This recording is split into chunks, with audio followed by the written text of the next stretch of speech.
இன்றைய நற்செய்தி நமக்கு தரும் சிந்தனை, நாம் பிறரின் மனநிலையை உணர்ந்தவர்களாக, பிறரின் உணர்வுகளை புரிந்து கொண்டவர்களாக, பிறரின் தனிப்பட்ட மாண்பை மதிப்பவர்களாக வாழ்ந்திட வேண்டும் என்பதே.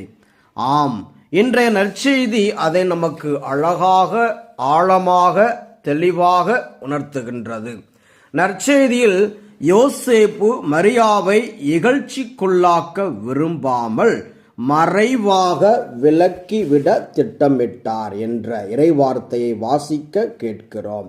ஆம், திருமணமாகாமல் கருவுற்றிருக்கும் பெண்ணை அன்றைய யூத சமூகம் எப்படி பார்க்கும்? அதனால் அப்பெண்ணின் வாழ்க்கை நிலை எத்தகைய இழிநிலைக்கு ஆளாகும்? அவளின் எதிர்கால வாழ்வு எப்படி அமையும் என்பதையெல்லாம் உணர்ந்தவராக மரியாவுக்கும் அத்தகைய அவல நிலை வர விரும்பாதவராக, மனித மாண்புக்கு மதிப்பு அளிப்பவராக, மரியாவை இகழ்ச்சிக்குள்ளாக்க விரும்பாமல் மறைவாக விலக்கிவிட திட்டமிட்டார். மரியாவும் அவர் பங்கை தன் வாழ்வில் சிறப்பாகவே செய்கிறார். வயதான நிலையில் கருவுற்றிருக்கும் எலிசபெத்துக்கு அவரின் உடல் நிலையை உணர்ந்தவராக மரியா உதவிட ஓடோடி செல்கின்றாள்.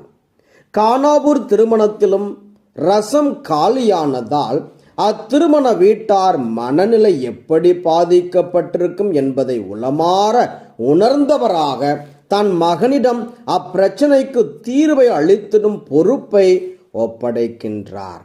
அன்னைக்கும் தந்தைக்கும் தாம் சற்றும் சளைத்தவர் அல்ல என்பதை அவர்கள் தவ புதல்வன் இயேசுவும் உணர்த்துகின்றார்.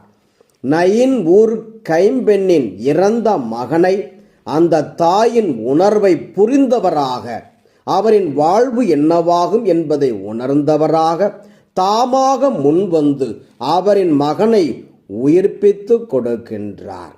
தன்னை காண மரத்தில் ஏறி அமர்ந்த சக்கேயுவின் மனநிலையை, அவரின் விருப்பத்தை உணர்ந்தவராக அவரை தானே அழைத்து அவரின் வீட்டில் விருந்துண்டு அவருக்கு மீட்பினை தருகின்றார்.